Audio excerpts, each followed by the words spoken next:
नमस्कार, मैं ममता द्विवेदी, स्नातकोत्तर शिक्षिका हिंदी। आज हिंदी की ऑनलाइन क्लास में आपका स्वागत करती हूँ। आज हम लोग फिराक गोरखपुरी का जो पाठ हमारे कक्षा 12वीं की आरोह पुस्तक में संकलित है, उसका दूसरा भाग पढ़ेंगे। पहला भाग रुबाइयाँ कल हम पढ़ चुके हैं। आज हम दूसरा भाग गज़ल पढ़ेंगे। फिराक गोरखपुरी के विषय में, उनकी रचनाओं के बारे में, उनको मिले पुरस्कारों के बारे में, उनके जीवन वृत्त के विषय में कल हम भली भांति चर्चा कर चुके हैं। इसलिए आज हम सीधे अपने पाठ पर आते हैं। फिराक गोरखपुरी ने शायरी, शेर छंद, जो कि फारसी भाषा का छंद है, उर्दू का छंद है, उसमें अपनी रचनाएं की हैं और एक बहुत ही उच्च कोटि के शायर थे ये। इन्होंने अपनी शायरी के विषय में कई जगह कहा है ये बात कि वो बहुत समय पहले एक शायर हुए हैं, मीर तकी मीर, उनसे वो प्रभावित थे और चूँकि वो उनसे प्रभावित थे इसलिए उनकी शायरी में हमें उसी प्रकार के प्रयोग देखने को मिलते हैं। उनकी शायरी जब हम अभी देखेंगे, उनके शेरों को, तो जो उनके अंतिम जो शब्द आते हैं, खोले हैं, तोले हैं, बोले हैं, सोए हैं, खोले हैं, रोले हैं, इस तरह के जो प्रयोग हैं, ये प्रयोग हमें कम मिलते हैं शायरी में देखने को। ऐसा नहीं है कि पहले नहीं मिलते, लेकिन कम मिलते हैं। ये एक विशेष प्रयोग हैं जो कि हम अगर देखें तो मीर तकी मीर में या फिर मिर्ज़ा गालिब में हमें देखने को मिलते हैं उनकी शायरी में। तो अब हम आज का अपना पाठ प्रारंभ करते हैं। सबसे पहले हम दो शेर का आदर्श वाचन करते चलेंगे और उसके साथ साथ उनका भावार्थ और उनके विषय में उनका काव्य सौंदर्य। तो सबसे पहले पहला शेर, इसके विषय में मैं शेर को पढ़ने से पूर्व, पाठ को पढ़ने से पूर्व एक चीज़ और बता दूं कि प्रकृति का वर्णन अगर देखा जाए तो उर्दू शायरी में बहुत कम मिलता है, लेकिन फिराक गोरखपुरी एक ऐसे शायर हैं जिन्होंने जगह जगह प्रकृति का वर्णन किया है। गज़ल उर्दू का छंद है जो शेर व शायरी में शेर का प्रयोग करते हुए लिखा जाता है। गज़ल विधा से आप परिचित हैं क्योंकि कक्षा 11वीं में आपने दुष्यंत कुमार की गज़ल पढ़ी है। ये एक अलग बात है कि दुष्यंत की गज़ल और फिराक गोरखपुरी की गज़ल का जो वर्ण विषय है, जो सब्जेक्ट है, वो बिल्कुल अलग है। जहाँ दुष्यंत कुमार समाज में फैली हुई कुछ मान्यताओं के खिलाफ एक क्रांतिकारी स्वर उठाते हैं, एक क्रांतिकारी आवाज़ बुलंद करते हैं, वहीं फिराक की गज़लें, फिराक की जो शेर हैं वो व्यक्तिगत प्रेम पर हैं। ज़्यादातर उन्होंने अपने व्यक्तिगत प्रेम का वर्णन किया है, परंतु कई स्थानों पर देखें हम तो प्रकृति का वर्णन भी हमें देखने को मिलता है। तो पहला शेर हम लेते हैं जिसमें उन्होंने प्रकृति का बहुत सुंदर वर्णन किया है। नौरस गुंचे पंखड़ियों की नाजुक गिरहें खोले हैं, या उड़ जाने को रंगोबू गुलशन में पर तोले हैं। तारे आंखें झपकावे हैं, जर्रा जर्रा सोए हैं, तुम भी सुनो हो यारो, शब में सन्नाटे कुछ बोले हैं। कवि कहते हैं कि नए नए रस से भरी हुई जो सौंदर्य से युक्त नई कलियां हैं, फूलों की कलियां, वो अपनी कोमल पंखुड़ियों की गांठ को मानो खोल रही हैं। कली चूँकि बंद होती है, सारी पंखुड़ियां सिमट करके एक साथ रहती हैं और जब वो कली धीरे धीरे खुलती है तो पंखुड़ियां अलग होकर के एक फूल के रूप में विकसित हो जाती हैं। उसी कली के पुष्प बनने की जो खिलने की जो प्रक्रिया है, उसमें कवि ने ये एक अनूठी कल्पना की है कि नए रस और सौंदर्य से युक्त जो पुष्प फूल की कली है, वो कोमल पंखुड़ियों की गांठ को मानो खोल रही है। वो कलियां पुष्प बनकर खिलने को तत्पर हैं। उनकी जो सुगंध है वो पूरे उद्यान में, पूरे बगीचे में इस तरह से फैल रही है मानो सुगंध और रंग उड़ जाने के लिए बगीचे में पंख फड़फड़ा रहे हों। मानो रंग और सुगंध रंग बिरंगी तितलियों की तरह हैं जो बगीचे में उड़ जाना चाहते हैं। शायर के कहने का तात्पर्य है कि संपूर्ण वातावरण में कलियों और खिले अधखिले फूलों की सुगंध व्याप्त है और वो सुगंध ऐसा लग रहा है कि चारों ओर उड़ उड़ करके व्याप्त हो जाना चाहती है। दूसरा जो शेर है उसमें रात्रि काल का वर्णन है, रात के समय का वर्णन है, जब आसमान में तारे टिमटिमा रहे होते हैं, उस समय का वर्णन कवि ने किया है। कवि कहते हैं कि रात ढल रही है, आसमान में टिमटिमाते तारों को देखकर ऐसा लगता है जैसे वो भी अलसाए से आंखें झपका रहे हों। आंखें झपकाने का अर्थ है पलकों को खोलना, बंद करना। जब हमें हमारी आंखों में जब नींद होती है, जब हमें नींद आ रही होती है, तो हमारी पलकें झपक झपक जाती हैं, बार बार बंद हो जाती हैं और हम उन्हें बलपूर्वक खोल के रखते हैं। तो ऐसा लगता है तारों को देख करके, कवि ने कल्पना की है कि मानो तारे सोने के लिए अलसाए हुए से आंखें झपका रहे हैं। सारा संसार नींद में डूब चुका है, सभी सो गए हैं, चारों ओर सन्नाटा छाया है। ऐसे निस्तब्ध वातावरण में कवि कहते हैं कि दोस्तों जरा ध्यान से सुनो, ये जो सन्नाटा है ये कुछ बोल सा रहा है। प्रिय के वियोग में डूबे कवि को रात्रि की जो खामोशी है वो कुछ बोलती हुई सी जान पड़ती है, मानो वो भी अपनी विरह वेदना प्रकट कर रही हो। चारों तरफ सन्नाटा है, संसार सो चुका है, तारे भी अलसाए हैं, मानो सोना चाहते हैं, लेकिन कवि जाग रहा है। वो अपने प्रिय के विरह में जाग रहा है और उसे ऐसा लगता है कि सन्नाटा भी मानो किसी के विरह में कुछ बोल रहा है और वो भी जाग रहा है। यहाँ पर कवि ने विरोधी बातें कही है, विपरीत बातें दो की हैं। जहाँ पर सन्नाटा होगा वहाँ आवाज़ नहीं होगी और जहाँ कोई कुछ बोलेगा वहाँ सन्नाटा हो ही नहीं सकता, असंभव है। ये दो जो विपरीत बातें कही गई हैं, दो विपरीत बातों को कहने के कारण यहाँ पर विरोधाभास अलंकार का प्रयोग किया गया है। यहाँ पर आप देख रहे हैं एक बहुत ही सुंदर सा खिला हुआ फूल है, बहुत ही सुंदर उसका रंग है और उस पर बैठी हुई तितली। कवि ने कुछ ऐसी ही कल्पना की है, ऐसा ही कोई दृश्य देखा होगा और ये कल्पना शायद उनके मन में आई होगी कि तितली नहीं है, मानो फूलों की खुशबू और सुंदरता चारों ओर उड़ना चाहती है। इस चित्र में भी आप देखें एक दो आपको बंद कलियां नज़र आ रही हैं, कुछ एक अधखिला फूल नज़र आ रहा है, दो खिले फूल नज़र आ रहे हैं। ये कली जब बंद होती है तो पूरी तरह से ऐसा लगता है इसको किसी ने किसी चीज़ से बांध दिया, कोई गांठ लगा करके बांध दिया गया है सारी पंखुड़ियों को समेट करके। लेकिन जब ये खिलती है तो ऐसा लगता है किसी ने उन गांठों को खोल दिया हो। कवि ने यही कल्पना की है, नौरस गुंचे पंखुड़ियों के नाजुक गिरह खोले हैं। और अब इसका हम काव्य सौंदर्य देखेंगे। जो पहला शेर है नौरस गुंचे वाला, उसमें प्रकृति के सौंदर्य का वर्णन है जैसा कि मैंने बताया, और जो दूसरा शेर है वहाँ पर कवि ने प्रकृति के उद्दीपन रूप का सुंदर चित्रण किया है। उद्दीपन आपने कक्षा 10वीं में रस के साथ पढ़ा होगा कि जो उद्दीपन विभाव होता है, उद्दीपन का अर्थ होता है वो परिस्थितियाँ, वो स्थितियाँ जो हमारे सोए हुए भावों को उद्दीप्त कर दें, जगा दें।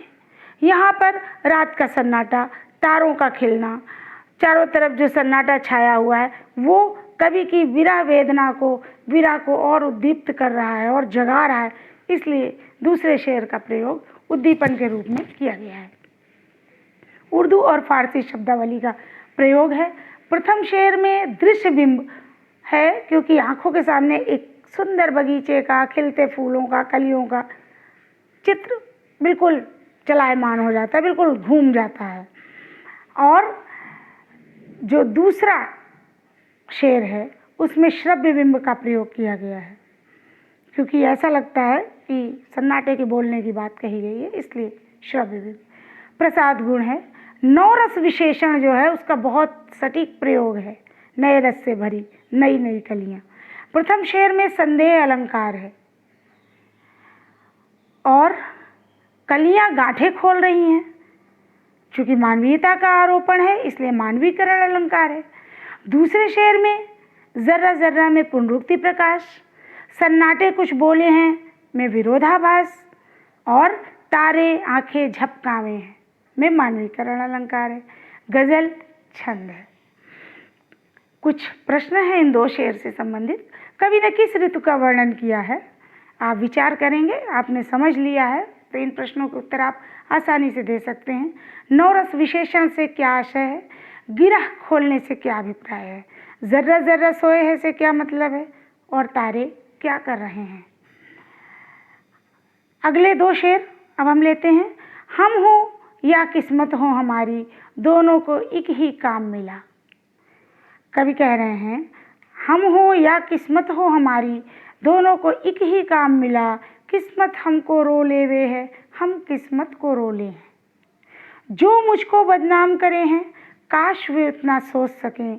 मेरा पर्दा खोले हैं या अपना पर्दा खोले हैं।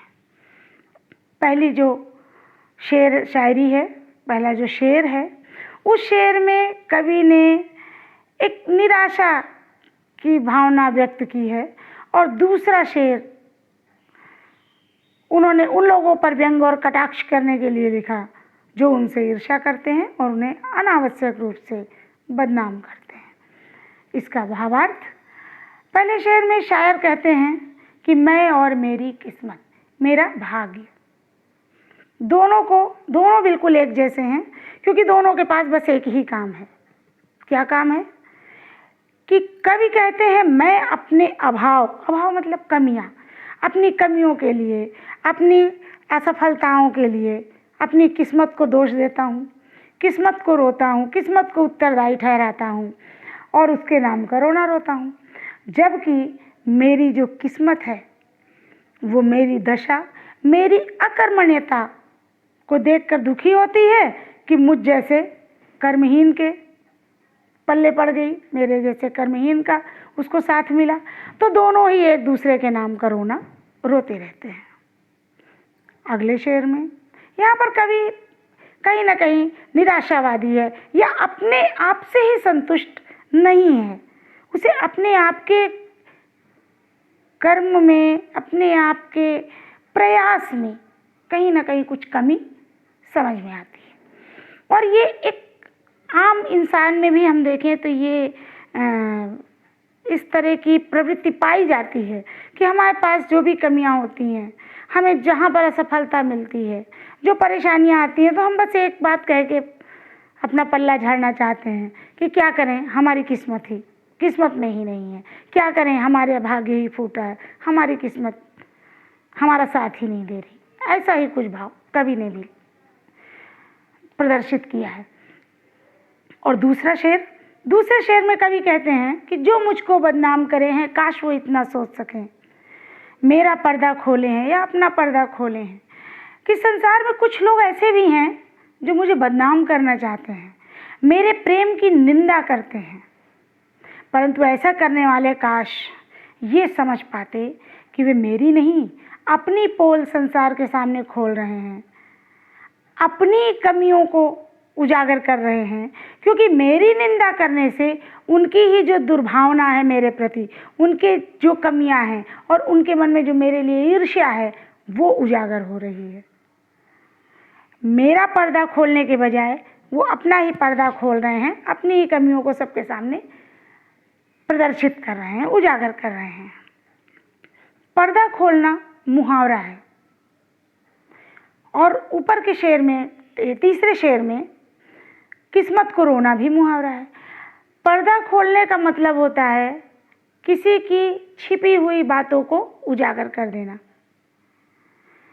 इसी तरह से इसका एक विपरीतार्थक मुहावरा भी है, पर्दा डालना। पर्दा डालने का मतलब होता है किसी की कमियों को छिपाना, और पर्दा खोलना का मतलब होता है किसी की कमियों को सबके सामने जग जाहिर कर देना। काव्य सौंदर्य, पहले शेर में निराशा और अकर्मण्यता पर व्यंग्य है और दूसरे शेर में निंदा करने वालों पर व्यंग्य किया गया है। उर्दू फारसी शब्दों का प्रयोग है, भाषा में प्रवाह है। पर्दा खोलना, किस्मत को रोना जैसे मुहावरों का सटीक और उचित स्थान पर प्रयोग किया गया है। गजल छंद है, किस्मत का मानवीकरण किया गया है, इसलिए मानवीकरण अलंकार है। हम और हमारी जैसे जो प्रयोग हैं वो उर्दू की पहचान है।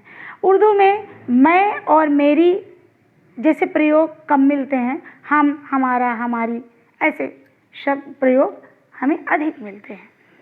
इससे संबंधित जो बोध प्रश्न हैं वो हम देख लेते हैं। कवि और उनकी किस्मत में क्या समानता है।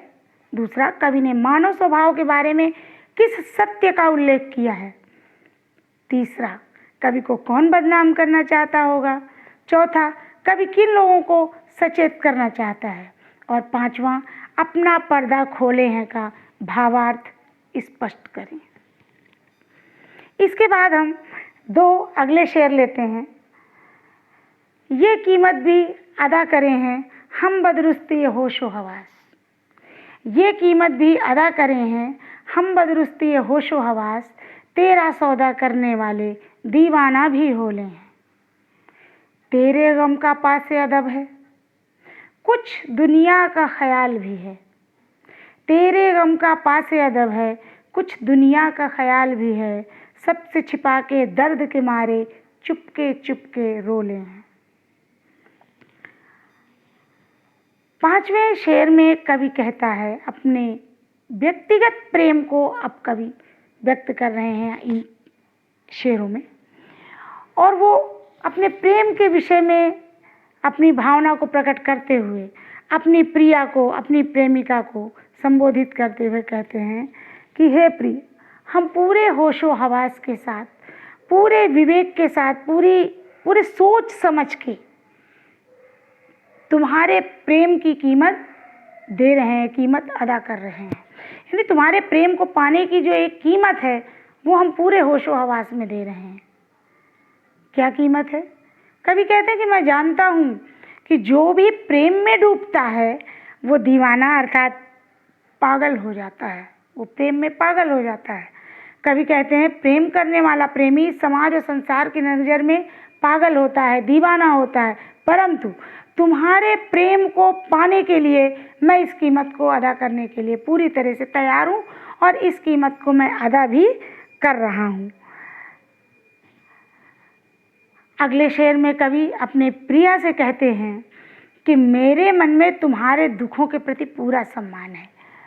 कवि अपने प्रिय के साथ अपने प्रेम संबंधों को संसार से छिपा कर रखने की भावना को इस शेर में प्रकट कर रहे हैं, और इसलिए वो अपनी प्रिया से कहते हैं कि तुम्हारे मन में जो दुख है उनके प्रति मैं सम्मान करता हूँ। तेरे गम का पासे अदब है, मैं तेरे दुखों का अदब करता हूँ, सम्मान करता हूँ। मुझे इस बात का ध्यान है कि तुम्हें दुख है, परंतु साथ ही मुझे संसार और दुनियादारी की भी चिंता है, क्योंकि हमें रहना समाज में है, हमें संसार में ही रहना है। इसलिए मैं अपनी प्रेम की पीड़ा को अपने हृदय में छिपा करके चुपचाप अकेले में रो लेता हूँ। कहने का तात्पर्य है कि कवि अपने दुख और प्रेम को संसार के सामने प्रकट नहीं करते, वो अपने प्रिय को, अपनी प्रेयसी को संसार के सामने बदनाम नहीं करना चाहते। इसका काव्य सौंदर्य, कवि ने प्रेम में संपूर्ण समर्पण का वर्णन किया है पहले शेर में, और दूसरे शेर में विरह भावना का प्रभावी चित्रण है। उर्दू मिश्रित हिंदी भाषा है, गज़ल छंद है। कीमत अदा करना ये एक मुहावरा है और इसका प्रयोग किया गया है। चुपके चुपके में पुनरुक्ति प्रकाश अलंकार है। दूसरे शेर में वियोग श्रृंगार रस है। अगले दो शेर हम लेते हैं। फितरत का कायम है तवाजुन, आलम हुस्न इश्क में भी। फितरत का कायम है तवाजुन, आलम हुस्न इश्क में भी। उसको उतना ही पाते हैं खुद को जितना खोले हैं। आबोताब अशआर न पूछो, तुम भी आंखें रखो हो। आबोताब अशआर न पूछो, तुम भी आंखें रखो हो। ये जगमग बैतों की दमक है या हम मोती रोले हैं। पहले शेर में कवि ने प्रेम की प्रवृत्ति के बारे में चर्चा की है कि जो प्रेम होता है वास्तव में उसकी प्रवृत्ति क्या है और उसके लिए क्या होना, उसमें एक संतुलन का होना कितना आवश्यक है।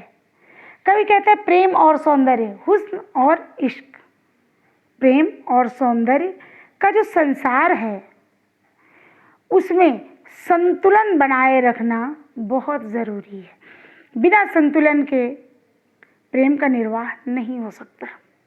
इस क्षेत्र में लेन और देन का संतुलन बराबर बना रहता है। इसमें उतना ही हम प्रेम पा सकते हैं जितना हम अपने प्रिय के प्रति समर्पण करते हैं, और वो भी समर्पण बिना किसी स्वार्थ का। अर्थात हम अपने को अपने प्रिय के प्रेम में जितना खोते हैं, हम उतना ही अपने प्रिय के प्रेम को पाते हैं, प्राप्त करते हैं। दूसरे शब्दों में प्रेम में स्वयं को मिटाना पड़ता है। जो व्यक्ति जितना समर्पण करता है वो उतना ही प्रेम पाता है। यहाँ पर बात लौकिक प्रेम की हो रही है, लेकिन प्रेम तो प्रेम है, वो अलौकिक भी हो सकता है। और हमने अपने भक्ति काल के कई कवियों के अलौकिक प्रेम के बारे में पढ़ा है। कबीर लिखते हैं कि शीश उतारे हाथ दे तो पावे करतार। ईश्वर तब मिलते हैं जब इस सिर को उतार के हाथ में रख लो, या फिर अपने अहंकार को पूरी तरह मिटा दो। यहाँ भी प्रेम में अपने को मिटाने का अर्थ ये नहीं है कि प्रेम में अपने प्राणों का उत्सर्ग करना, नहीं। अपने अहंकार, अपने अहम, अपने अभिमान की भावना का त्याग करके अपने प्रिय की भावनाओं को सम्मान देना, यहाँ अर्थ ये है। मीरा ने भी लिखा है कि असुवन जल सींच सींच प्रेम बेल बोई, अब तो बेल फैल गई आनंद फल होई। प्रेम में जितना तकलीफ सहेंगे, जितना समर्पण करेंगे, उतना ही बदले में हमें प्रेम प्राप्त होगा और उसका आनंद मिलेगा। अगला जो 8वां जो शेर है उसमें कवि कह रहे हैं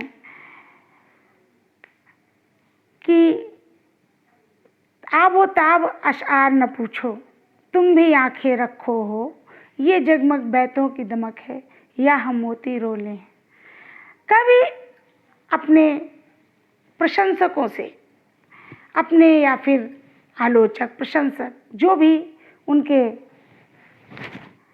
शायरी के, शेरो शायरी के चाहने वाले हैं, उनसे कहते हैं कि दोस्तों, तुम्हें मेरी शायरी में जो ये चमक दमक और कलाकारी, जो विशेषता दिखाई देती है, वो मेरी शायरी का जो सौंदर्य है वो बनावटी सौंदर्य नहीं है। वो ऐसा सौंदर्य नहीं है जो मैंने सौंदर्य लाने के लिए उसको सुंदर बनाया हो, ऐसा नहीं है। ये जो मेरे शेर हैं, इनको समझने के लिए आपकी भी आंखें हैं, आपको भी अपनी आंखें खुली रखनी चाहिए और ध्यान से देखना चाहिए और इनको समझना चाहिए कि इन शेरों में इतनी खूबसूरती, इतनी चमक दमक क्यों दिखाई देती है। पहले तो कहते हैं कि आप भी आंखें रखो, आप भी ध्यान से देखिए, और फिर क्यों दिखाई देती है इसका भी जवाब देते हुए कहते हैं कि ये जगमग बैतों की दमक है या हम मोती रोले हैं। देखो ध्यान से, तुम्हारे भी आंखें हैं, कि ये मेरे शेरो शायरी की चमक है, उसकी सुंदरता है, या फिर ये मैंने जो अपने आँखों से विरह के आंसू बहाए हैं, विरह वेदना को सहने के बाद जो मेरी आंखों से आंसू के मोती निकले हैं, कहीं ऐसा तो नहीं कि ये शेर उस विरह वेदना, उस विरह भाव के कारण इतने सुंदर बन गए हैं कि मानो उन मोतियों की चमक से चमक उठे हों। दूसरे शब्दों में कवि की पीड़ा उसके काव्य में उभर कर आई है और कवि यही बात कहना चाहते हैं कि आप भी ध्यान से देखिए कि मेरे शेर में जो चमक है वास्तव में मेरे आंसुओं की देन है। और वो आंसू किसकी देन है? उनके प्रिय के प्रति प्रेम और उससे मिले हुए वेदना और विरह की देन है। कवि कहते हैं मैंने आंखों से जो आंसू बहाए हैं उन्हीं आंसू रूपी मोतियों की चमक इन शेरों में दिखाई देती है। दूसरे शब्दों में कवि की पीड़ा उनके काव्य में उभर कर आई है। ऐसा ही भाव की कुछ पंक्तियां हमने अपनी इसी पाठ्य पुस्तक का जो पहला पाठ है, पहली कविता है आत्मपरिचय, उसमें बच्चन जी ने भी इसी भाव से कुछ पंक्तियां लिखी हैं। मैं फूट पड़ा हूँ, मैं फूट पड़ा, तुम कहते इसको गाना, मैं रोया, तुमने समझा छंद बनाना। ऐसे इस भाव से कुछ पंक्तियां उन्होंने लिखी है कि मेरे आंसुओं को, मेरे रोने को तुम छंद कविताएं बनाना समझते हो और मेरे मन की वेदना जब फूट के निकल पड़ी तो आपको लगता है कि मैं गीत गा रहा हूँ। यहाँ पर उसी भाव को प्रयुक्त किया है गोरखपुरी जी ने कि ये जो हमारे शेरों की चमक है, जो खूबसूरती है, ये वास्तव में मेरे मन की वेदना है जो इस प्रकार से दिखाई दे रही है। इन दो शेरों का काव्य सौंदर्य पर हम नज़र डालेंगे। श्रृंगार रस की अभिव्यक्ति है। पहला जो हमारा शेर है उसमें संतुलन बनाए रखने की बात है, तो उसमें संयोग श्रृंगार है, जबकि दूसरा जो शेर है उसमें वियोग श्रृंगार रस की अभिव्यक्ति है। उर्दू शब्दों की अधिकता के कारण थोड़ा सा शेर कठिन हो गया है, हम जैसे हिंदी पाठकों के लिए थोड़ा सा कठिन है। आबो ताब, अशार, बैत, मोती रोले और उसके ऊपर तवाजुन, आलमे हुस्नो इश्क, ये सब थोड़े से कठिन प्रयोग हैं। आंखें रखना मुहावरे का प्रयोग कुशलतापूर्वक हुआ है। विरह वेदना की अभिव्यक्ति हुई है। आबो ताब और आंखें रखो, इन प्रयोग में आप देखते हैं अनुप्रास अलंकार है, गजल छंद है। और अगर हम देखें तो दूसरा जो उनका शेर है वो कहीं ना कहीं वियोगी होगा पहला कवि, आह से उपजा होगा ज्ञान गान, निकल कर आंखों से चुपचाप बही होगी कविता नादान। यही भाव लिए हुए है कि उन्होंने अपने वियोग को, अपने विरह को शेर के रूप में प्रकट किया है। अब हम आखिरी के दो शेर लेते हैं। ऐसे में तू याद आए है अंजुमने मैं मेरिंदों को, ऐसे में तू याद आए है अंजुमने मैं मेरिंदों को, रात गए गर्दों पे फरिश्ते बाबे गुनाह जग खोले हैं। सदके फिराक इजाज़त सुखन के, सदके फिराक इजाज़त सुखन के, कैसे उड़ा ली ये आवाज़, इन गज़लों के पर्दों में तो मीर की गज़लें बोले हैं। ये जो दो शेर हैं, पहला शेर अपने प्रिय के प्रति अपने विरह की अभिव्यक्ति है और अंतिम शेर में कवि स्वयं पर आत्ममुग्ध दिखाई देते हैं। तो हम नौवां शेर पहले लेते हैं। ऐसे में तू याद आए है अंजुमने मैं मेरिंदों को, रात गए गर्दों पे फरिश्ते बाबे गुनाह जग खोले हैं। गर्दों मतलब होता है आसमान, बाबे गुनाह गुनाह का अध्याय, गुनाह का पाठ, लेखा जोखा, गुनाह मतलब पाप। और अंजुमने मैं माने होता है शराब, अंजुमन माने स्थान, शराब खाना जहाँ सब शराब मिलती है। रिंद कहते हैं शराबी को। कवि कहता है कि जब रात बीतने लगती है तो रात गए आसमान पर फरिश्ते जो देवदूत हैं वो संसार के पापों का लेखा जोखा कर रहे होते हैं। जैसे जैसे रात बीतती है आसमान पे फरिश्तों का काम होता है कि संसार के पापों का लेखा जोखा करें, वो कर रहे होते हैं। लेकिन ऐसे समय में जब पूरी दुनिया सो रही है, कवि कहते हैं कि ऐसे समय में हे प्रिय मुझे तुम्हारी बहुत याद आती है, ऐसे में तू याद आए है, ऐसे समय में तू याद आता है मुझे। और इसलिए जब याद आती है तो हम शराब की महफिल में बैठ के शराब पीकर अपना गम दूर कर रहे होते हैं, अपने दुख को दूर कर रहे होते हैं। कहने का ये आशय है कि शराब खाने में बैठकर शराब पीना गुनाह है, गलत है। कभी ये जानता है, फिर भी कवि को प्रिय की याद से बचने के लिए वो ये गुनाह करता है, जबकि वो जानता है कि जब वो ये गुनाह कर रहा है उसी समय फरिश्ते सबके गुनाहों का लेखा जोखा कर रहे हैं, और कभी कहीं ना कहीं अपने गुनाहों में रोज वृद्धि करता रहता है, रोज अपने गुनाहों को बढ़ाता रहता है।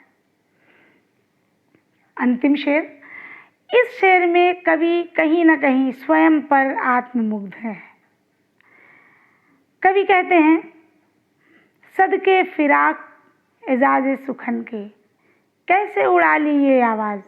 उनका कहना है कि मुझे चाहने वाले लोग जो मेरी शायरी पर मुग्ध हैं, जो मेरी शायरी को पसंद करते हैं, वो अक्सर मुझसे ये कहते हैं कि हे फिराक, हम तुम्हारी शायरी पर न्योछावर हैं। सदके जाना मतलब न्योछावर होना। वो कहते हैं हम तुम्हारी शायरी पर पूरी तरह से कुर्बान जाएं, न्योछावर हैं। इतनी बेहतरीन शायरी आखिर तुमने सीखी कहाँ से? कहाँ से ये आवाज़ तुमने उड़ाई है? अपने आवाज़ में ये प्रभाव कहाँ से तुम लाते हो? और दूसरी लाइन में कवि कहते हैं, इन गज़लों के पर्दों में तो मीर की गज़लें बोले हैं। कवि कहते हैं कि लोग मुझसे कहते हैं कि तुम्हारी गज़ल के जो शेर हैं उन शेरों में मीर की गज़लों के बोल सुनाई देते हैं, ऐसा लगता है कि मानो मीर की ये शायरी हो।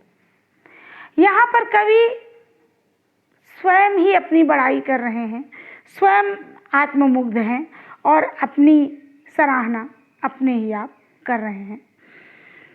और उनका कहना है कि लोग मुझसे कहते हैं कि मेरी शायरी मीर की शायरी की तरह सुंदर और मनोरम है। मैंने प्रारंभ में ही बताया कि वास्तव में सच तो ये है कि कवि फिराक गोरखपुरी मीर से प्रभावित थे और मीर की शायरी का प्रभाव वास्तव में उनकी शायरी में दिखाई पड़ता है, क्योंकि उनके जो शब्दों के प्रयोग हैं, जो लिखने का ढंग है, वो कहीं ना कहीं मीर से कहीं कुछ ना कुछ मिलता जुलता है। ये मैं मीर के बारे में की जो शायरी है, ये जो रचनाएं हैं, उसके बारे में आपको बताऊं। अगर आप देखें, एक मैं आपको मीर की 2 लाइनें बताना चाहूँगी। एक हमारी हिंदी में एक बहुत पुरानी फिल्म है, एक नज़र। उस फिल्म में एक गीत था जो आदरणीय लता मंगेशकर जी के द्वारा गाया गया और बहुत ही हिट गाना था, बहुत ही प्रचलित और प्रसिद्ध वो गीत हुआ। वास्तव में उस गीत के जो शेर थे, उस गीत के जो बोल थे, वो मीर द्वारा लिखे गए थे। मीर की गज़ल ही उठा करके इस फिल्म में डाली गई थी। उसकी मैं 2 लाइनें आपको बताती हूँ, उसको आप कहीं से देख सकते हैं, सुन सकते हैं। पत्ता पत्ता बूटा बूटा हाल हमारा जाने है, जाने न जाने गुल ही न जाने बाग तो सारा जाने है। यहाँ आप देखें, जाने हैं, जानता है नहीं कहा गया। इसी तरह से आप देखें, फिराक गोरखपुरी भी खोले हैं, बोले हैं। खोलता है बोलता है नहीं लिखते हैं, खोले हैं बोले हैं, जैसे मीर लिखते हैं जाने हैं। तो ये मैंने आपको फिराक गोरखपुरी किस तरह से प्रभावित हैं, किस स्तर तक, ये मैंने आपको एक छोटी सी बात बताई। इन 2 शेरों का हम काव्य सौंदर्य देखते हैं। विरह अवस्था का सुंदर चित्रण है पहले शेर में, जब कवि जानते बूझते गुनाह करता है, और दूसरे शेर में कवि स्वयं पर आत्ममुग्ध है, अपनी प्रशंसा स्वयं करते हैं। दूसरा, उर्दू फारसी शब्दों की बहुलता है, थोड़ा सा कठिन है, ये भी दुरूह हो जाता है। गर्दू, फरिश्ते, बाबे गुनाह, अंजुमने में रिंद, एजाज सुखन, सदके, ये जो प्रयोग हैं ये थोड़े कठिन शब्दों के प्रयोग हैं जिनके अर्थ को हमें खोलना पड़ता है, बहुत आसानी से समझ में नहीं आते। गज़ल छंद है, पूरी गज़ल में ही गज़ल छंद है। उड़ा लेना मुहावरा है। आदमी कहता है ना वो, अरे वो उड़ा ले गया होगा। उड़ा लेना, चुरा लेना, इसका अर्थ है चुराना। तो कैसे उड़ा ली ये आवाज़, जब लोग ये पूछते हैं, प्रश्न अलंकार है। शराब, शराब खाना जैसे प्रयोग उर्दू गज़ल के चिरपरिचित प्रयोग हैं, हमेशा से होते आए हैं। इसीलिए जब गज़लों में ये प्रयोग नहीं होते तो वो गज़ल कहीं ना कहीं लीक से हटकर मानी जाती हैं। जैसे हम दुष्यंत कुमार की गज़लों को लीक से हटकर मानते हैं। ये काव्य सौंदर्य था। पूरी गज़ल में जो कुछ नए नए शब्द हैं उनके अर्थ देख लें हम जल्दी से। नौरस, नया रस, नई नई। गुंचे कहते हैं कली को। गिरहें, पहले भी बताया, गांठ। जर्रा जर्रा, कण कण। शब माने रात। बदरुस्ती होशो हवास, विवेक के साथ सोच समझ के पूरे होश हवास में किया गया काम। पासे अदब, लिहाज, सम्मान। फितरत, आदत। आबो ताब, अशार, चमक दमक के साथ। बैत, बैत कहते हैं शेर को। अंजुमने में, शराब की महफिल, शराब की उस स्थान पे जहाँ शराब मिलती है। रिंद माने शराबी। गर्दू, आकाश, आसमान। तवाजुन, संतुलन। फितरत का कायम है तवाजुन। इस शेर में तवाजुन शब्द आया, इसका अर्थ है संतुलन, बैलेंस। बाबे गुना, पाप का अध्याय, पापों का लेखा जोखा। एजाजे सुखन, बेहतरीन, प्रसिद्ध, प्रतिष्ठित शायरी। और आलमे हुस्न इश्क, सौंदर्य और प्रेम का संसार। जो प्रेम और सौंदर्य का जगत होता है उसे कहते हैं आलमे हुस्न इश्क। इससे संबंधित थोड़े से बहुत प्रश्न। आलमे हुस्न इश्क का क्या आशय है? आँख रखने का अर्थ स्पष्ट कीजिए। एजाजे सुखन का क्या आशय है? यहाँ पर का शब्द मिसिंग है। एजाजे सुखन का क्या अर्थ है, आशय है, होना चाहिए। कवि ने स्वयं की प्रशंसा किस प्रकार की है? और अब थोड़ा सा गृह कार्य देख लें। गृह कार्य में आपको ये 3 प्रश्न आप करें, सोचें और अपने आप विचार करके करें। फिराक ने दुनिया के जिस दस्तूर का जिक्र किया है उसे आप कितना उचित मानते हैं और शायर इससे बचने के लिए क्या करता है? कवि और उसकी किस्मत एक दूसरे पर रोने, किस्मत को एक दूसरे पर रोने को आप कितना तर्क संगत मानते हैं? जो दोनों एक दूसरे पर रोते हैं वो कितना सही है? फिराक ने प्रेम की सफलता के लिए समर्पण को महत्वपूर्ण बताया है। पूर्व में कबीर और मीरा जैसे कवियों ने ऐसे विचार प्रकट किए हैं। मैंने आपको बताया वो समर्पण लौकिक प्रेम के लिए हो सकता है, वो समर्पण अलौकिक प्रेम के लिए ईश्वर के प्रति हो सकता है। जब ईश्वर के प्रति होता है तो व्यक्ति अपने आप को पूरी तरह भूल जाता है। हमने मीरा में पढ़ा, हमने कबीर में पढ़ा। और जब वो समर्पण होता है तो फिर वहाँ पर किसी चीज़ की चिंता नहीं रह जाती। इस समर्पण के विषय में आप अपने विचार प्रकट करें कि आपको क्या ये बात सही लगती है। तर्क सहित आपको उत्तर देना है। हमारा आज का जो पाठ है वो यहाँ पर समाप्त होता है। फिराक गोरखपुरी के दोनों भाग आपने पढ़े। आशा है आपने इसको भली भांति समझा होगा, इसका आप आनंद लेंगे और गज़ल विधा, एक नई विधा भी आपको सीखने को मिली। हम फिर अगली किसी कक्षा में मिलेंगे। बहुत बहुत धन्यवाद।